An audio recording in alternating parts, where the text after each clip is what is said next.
How does it sort of feel coming back here without Adam in that room? I mean, he's just there for your entire career here. Right. No, it's a little different. It's a little different. Not only Adam, EK, Pat Pete.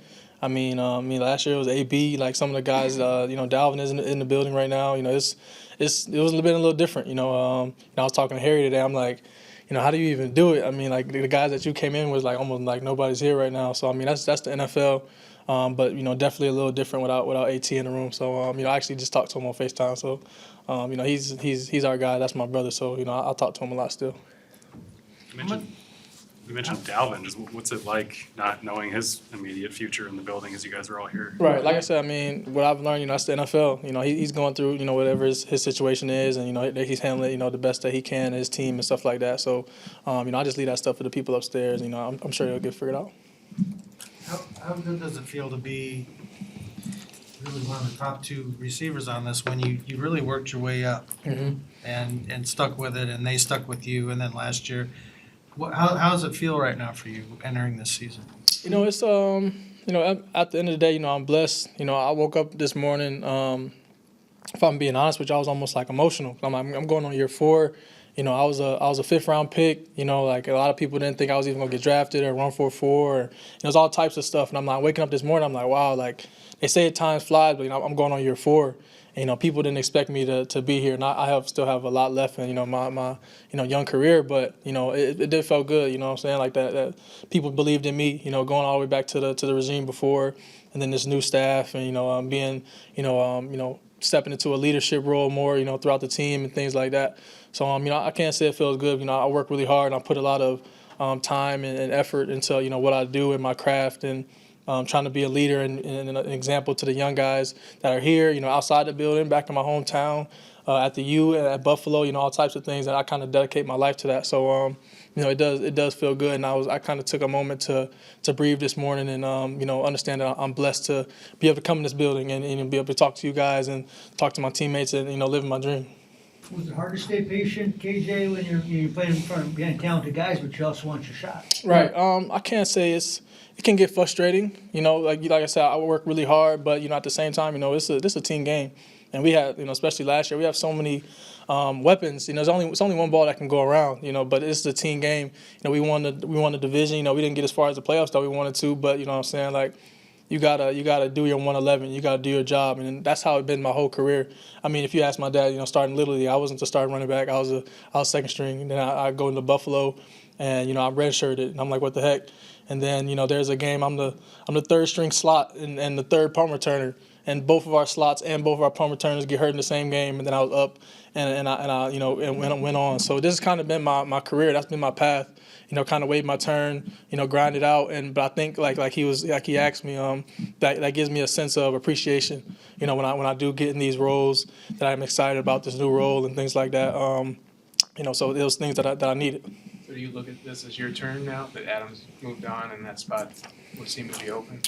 I do. If I'm being completely honest with you, I know this is an opportunity. I know there's stuff ahead. We could still bring guys on and things like that. But at least I can say I'm excited about the opportunity. And I think AT, he was an excellent example for me, and someone that I look up to. I've never seen AT have a bad day.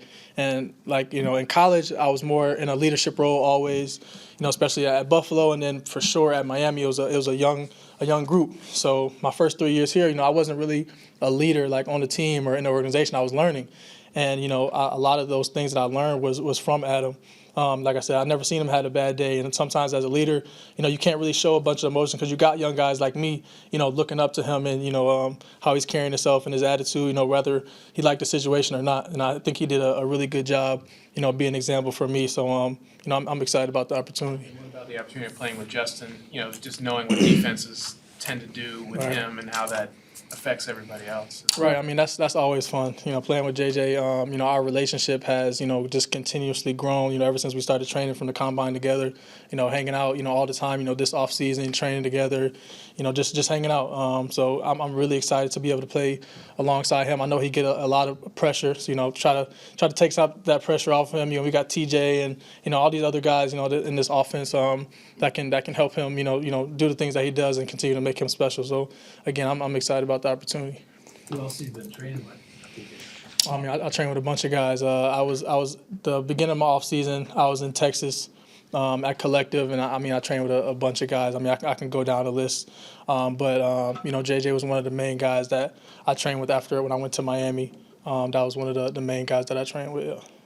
Yeah. How much different is this time going to be just knowing you don't have to learn a whole new system like you did last year? That's going to be extremely different, and I think that I want to challenge myself and helping other guys, bringing them along, challenging myself to play different positions which I've always done, but there's a difference from knowing it and like mastering it, and then to going on another level as far as like learning defenses.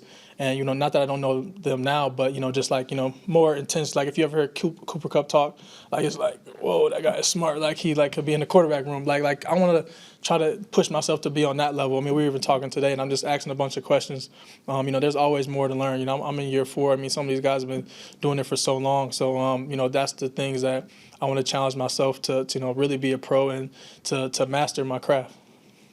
KJ, when you look back at last season, the second half, it seemed like it kind of really clicked for you. I guess when you assess that, like, what did you find for why things were working in that second half? I don't know why the first thing I thought of is the book I read, Chop Wood, Carry Water. I mean, I just continue to work every single day, and I stay patient, and I stay consistent. I try to show up every day, and I try to be, one of my old coaches said, consistently good over occasionally great.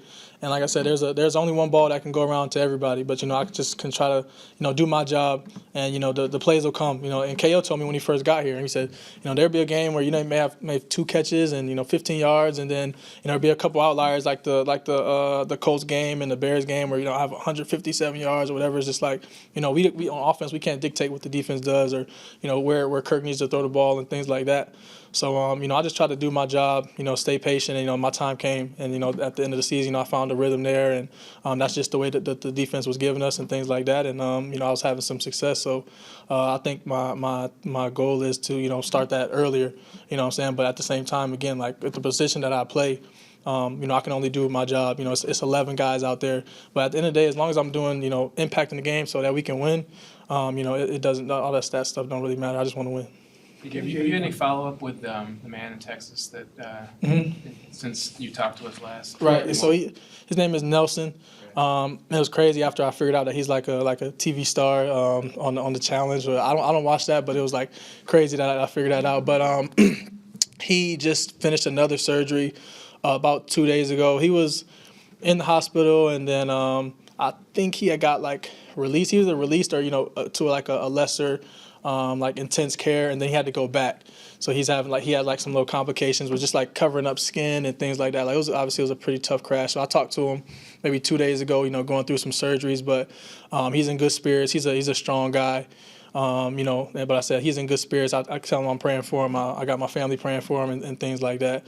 But like I said, obviously, it could be a tough situation. I mean, he's just in a hospital for somebody that's moving and active all the time, just to be kind of stuck in the hospital bed. But he is having some surgeries. I think he said that should be the last surgery. So I have been in contact with him though. KJ, in your big games you mentioned your big games against the Bears, Colts. What was the defenses doing against Justin, and what were you taking advantage of? I mean, They weren't thinking that you would be able to do. right. I mean, every game they're gonna be trying to stop Justin, whether they're rolling over him, 2 guys, 3 guys, linebackers bumping him. So I mean, it's like that every game.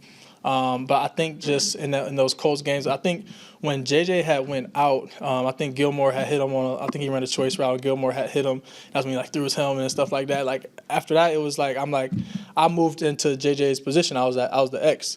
So I'm like, we were down, we needed a spark, and I think in my mind, I'm like, well, JJ's not on the field. So I mean, somebody got to be the guy. Somebody got to, and I'm in JJ's position. So I'm gonna, for right now, take on that role. Like I'm the X. So essentially, I was filling in for him until he came back, and originally I think the first play they might have threw me a slant, and then we just kind of just got it rolling. Like I said, you can't predict those type of things, and I just try to take advantage of the opportunities that I'm given, that the defense gives us, and there's a lot of stuff that goes into each and every play and like who gets the ball and things like that. And then he was able to come back, and we started to come back, but Like I said, every game, it doesn't matter. They always going to try to put a bunch of guys on them. And I'd rather that leaves us one-on-one or, in a zone or whatever it may be. I just try to take advantage of my opportunities. The Bears game is a little different because he only played for, like the first half or something like that. But they're all pretty much the same. I mean, even if he's going against a premier corner, they got some help over there.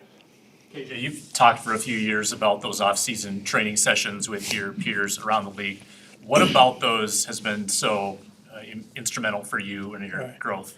I mean, they've been huge, man. I think that because it's a total, like it's all encompassing, whether it's on the field, off the field, how you spend your money. Especially coming in for me, it was COVID. It was a COVID year. Like every year, it's a new like regimen of like what you do in the off season. So when you're in college, obviously you go and there's the off season and you're with the team pretty much. And when you're coming to the NFL, like an off season, you're on your own. Like if you don't want to work out, you don't got to work out. But when you come back to the building, you better be in shape and et cetera. So, like I said, one of the my biggest mentors is Jarvis. I've been able to watch him and be alongside him. Teddy Bridgewater, my guy Anthony Walker, A-Walk. There's just to name a couple guys that I've been able to train around. Really good professionals, and that can kind of help me to create a routine. I talked to Kirk, I talked to Adam, different guys around the league. It's like, what do you do in the off season? How do you watch film? When do you start ramping it up? When do you start running routes? I think as you build up the off seasons, you kind of start getting your own plan and like what you want to do or add things in or, this didn't work this year, like things like that. So I think every year you just kind of just build up a regimen of yourself. But I think talking to different people and seeing what they do is definitely helpful in being able to train with those guys each and every day to see how they have success and the coaches they work with and things like that. So you were really a backup in Little League? Yeah, and at first I was the backup running back, and then that changed. Any idea where the starter is today? No, but his name was David Wren. We were good friends, and it was like like a little friendly competition. But I was definitely the backup at first. Do you still keep in touch with him? No, I don't know where he is, but I mean, he was a good player though. I think I might have been 7 or 8 years old. Any other questions? Thanks, everybody. Appreciate you guys. Yeah.